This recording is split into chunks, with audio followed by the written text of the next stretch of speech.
est la question plus générale à laquelle se trouvent affrontées à peu près toutes les écoles spirituelles, à peu près toutes les traditions spirituelles, à peu près toutes les confessions spirituelles, qu'elles soient des grandes religions ou qu'elles soient des ordres confrériques ou des ordres initiatiques.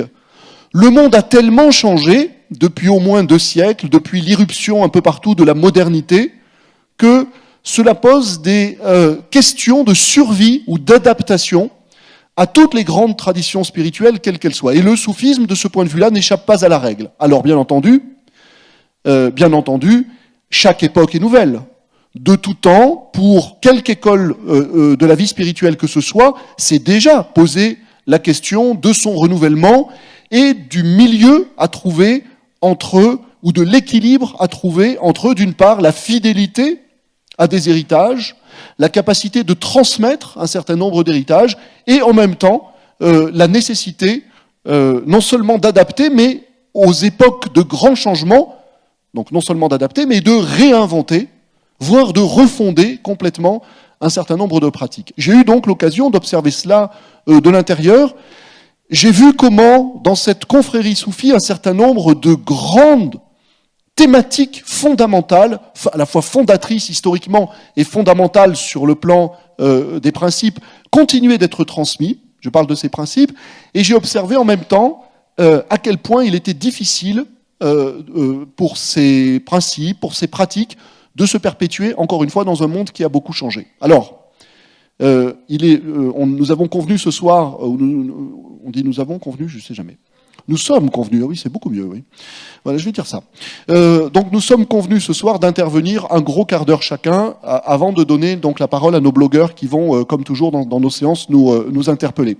Donc je ne vais pas m'étendre trop longtemps, mais il m'a été donné de rencontrer dans cette voie soufie donc un certain nombre de grands thèmes fondamentaux que je vais me permettre de rappeler parce que ils sont en quelque sorte à la fois le dénominateur commun et la caractéristique ou la carte d'identité de ce qu'on appelle le soufisme en islam, en partant du principe que tout le monde n'est pas familier avec ce qu'on appelle le soufisme.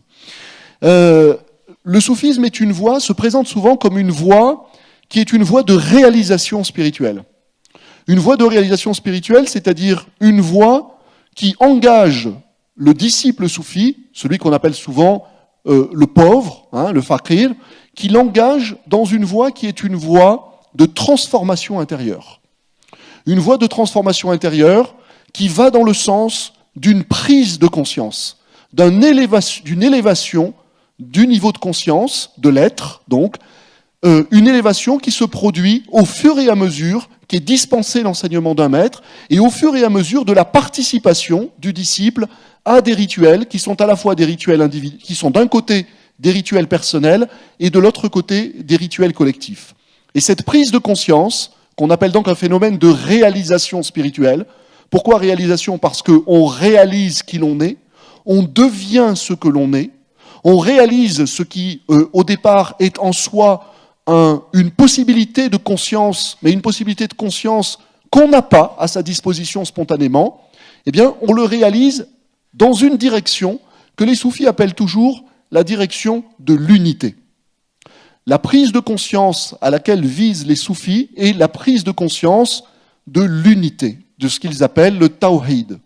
Et cette unité, en réalité, est expliquée par un certain nombre de grands maîtres soufis. Alors, évidemment, au premier chef, au XIIIe siècle, dans la première moitié du XIIIe siècle, le grand Ibn Arabi.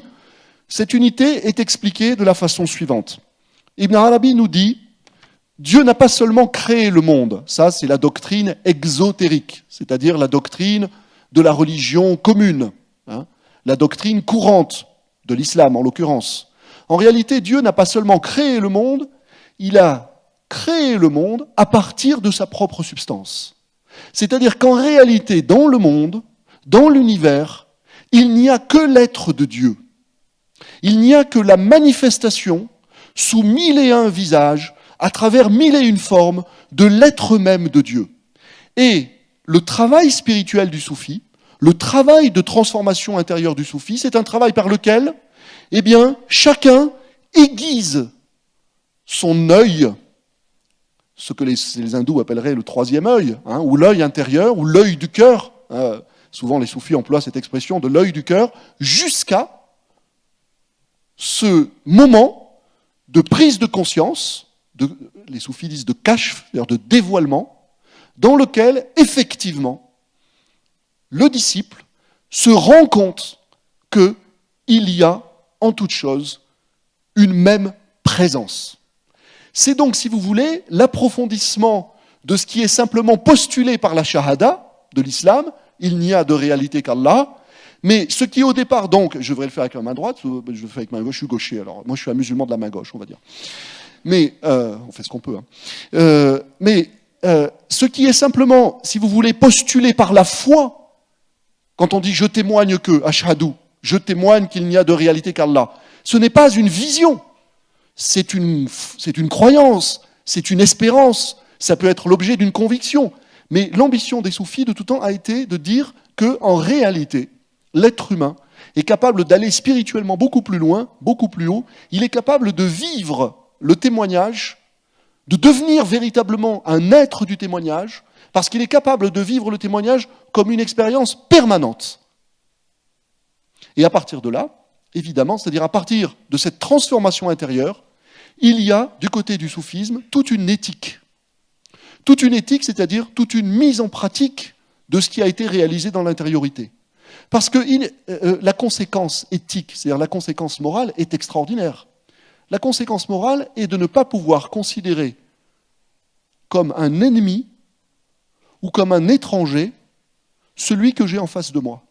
C'est-à-dire qu'à partir du moment où la présence de Dieu, ou de cette réalité que l'islam appelle Allah, à partir du moment où la présence de Dieu est infusée en chaque être, eh bien, il y a inévitablement, comme conséquence de cette unité métaphysique, une fraternité éthique. C'est-à-dire que je ne peux pas considérer que l'autre en face de moi, alors même qu'il est différent de moi, il n'a pas la même histoire, il n'a pas la même identité, il n'a pas la même croyance, peut-être même qu'il ne croit pas en Dieu, peu importe pour le soufi. Peu importe pour le soufi parce qu'il a appris à reconnaître derrière la multitude des visages l'unité de l'être. Voyez, hein. De là l'interprétation de certains versets du Coran qui sont typiques de la culture soufie. Dieu est avec vous où que vous soyez. Hein. Il est plus près de vous que votre veine jugulaire, etc. Pour les soufis, c'est l'indication qu'il y a quelque chose à chercher du côté de la prise de conscience de cette présence. Bon. Alors, évidemment, dans l'histoire du soufisme, il y a des hommes qui sont considérés comme des maîtres parce qu'ils ont, ou parce qu'ils auraient, on peut le mettre au conditionnel, on n'est pas obligé de croire en cette possibilité, il y a des hommes qui auraient réalisé cette unité de l'être. Et qui non seulement auraient réalisé cette unité de l'être, mais qui auraient reçu, par des rêves, et également par une transmission historique, la mission, à la fois la permission et la mission de transmettre cette connaissance, et qui sont donc devenus, par cette mission ou par cette permission, des maîtres. Et c'est là que, du côté du soufisme, eh bien, il y a à la fois quelque chose qui est de l'ordre de l'éducation spirituelle, une éducation spirituelle à la connaissance, que je viens d'évoquer, une éducation spirituelle à l'amour, Khaled en parlera, parce que cette connaissance ou cette reconnaissance de l'être passe beaucoup par la culture de l'amour, pour une raison très très simple, c'est qu'on est intéressé à connaître que ce qu'on désire. Si on ne fait pas intervenir l'éros, si on ne fait pas intervenir le désir de la connaissance, l'ardeur à connaître, jamais on ne sera capable de mettre dans la quête spirituelle la vitalité, l'énergie nécessaire pour aller jusqu'à ce sommet particulièrement, qui a priori paraît particulièrement inaccessible, de la connaissance du divin ou de la connaissance de l'être. Bon. Donc il y a cette relation maître-disciple qui s'est créée dans l'islam, qui s'est créée dans le soufisme, et qui a entraîné à la fois le meilleur et le pire.